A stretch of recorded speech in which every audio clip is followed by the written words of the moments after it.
everyone, my name is Hae Kim and welcome to this video. Today I will tell you about this research paper that I recently read and found it very interesting, so I want to show it to you guys.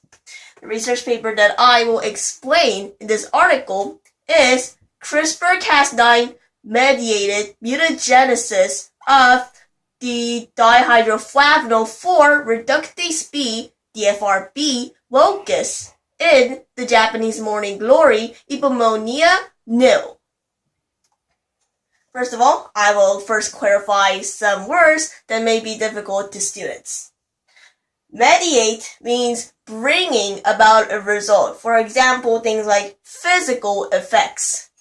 A locus is a fixed position on a chromosome, and a gene is a locus of DNA. And a wheel is different variations of a particular gene. And finally, mutagenesis is a process where genetic information of an organism is changed. Now, Professor Michiyuki Ono and his team used the CRISPR-Cas9 technology to change the flower petal and stem color of the Japanese morning glory Epomonia nil, or shortly I nil.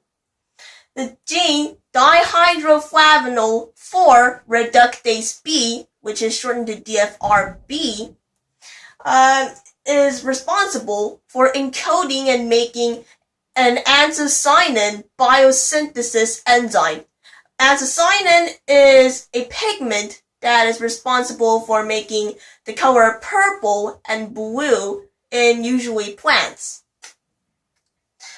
And now, no mutations, which is basically mutations that results in causing elimination of a single target gene's entire function, led to having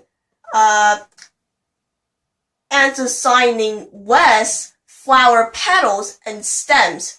So that gene has been selected as the target gene.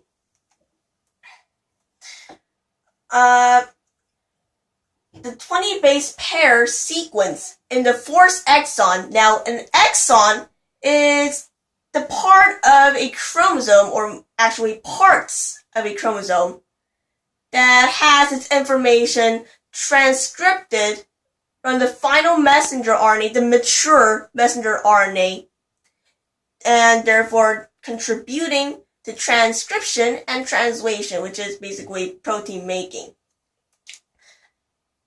Introns are the opposite of exons, but now we will be focusing on the fourth exon of this DFRB gene. And as a side note, DFRB will now be acknowledged as INDFRB, which is short for Epomonia nil DFRB gene. Okay.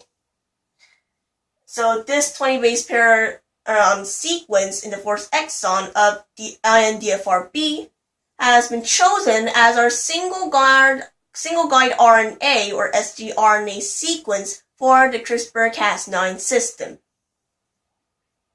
And this is a picture of the Japanese morning glory Epomonia nil. Okay, so this is the picture right over here.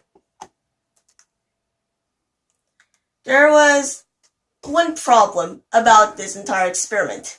The DFR in Epomonia nil had other species. They returned INDFR-A, B, and C, respectively. The two orthologous, and orthologous means two or more species of a sequence that's from a common ancestor. Sequences, the orthologous sequences of INDFRB had similar single guide RNA sequences. The nucleotides were similar to those of INDFRB. This could lead us to off-target phenomenons that can actually happen in the CRISPR-Cas9 system, which can give us unwanted results and errors. How how close was the match, you might ask? Well, INDFR-A had a 19/20 match with INDFR-B, and for INDFR-C, it was an 18/20 match. So that's basically, it's really the same to each other, excluding a few nucleotides. But fortunately, INDFR-B was the only gene that had the TGG PAM sequence, which is necessary for the CRISPR-Cas9 system itself to start functioning. So therefore, the possibility of INDFR-A and INDFR-C leading us to off-target mutations were null.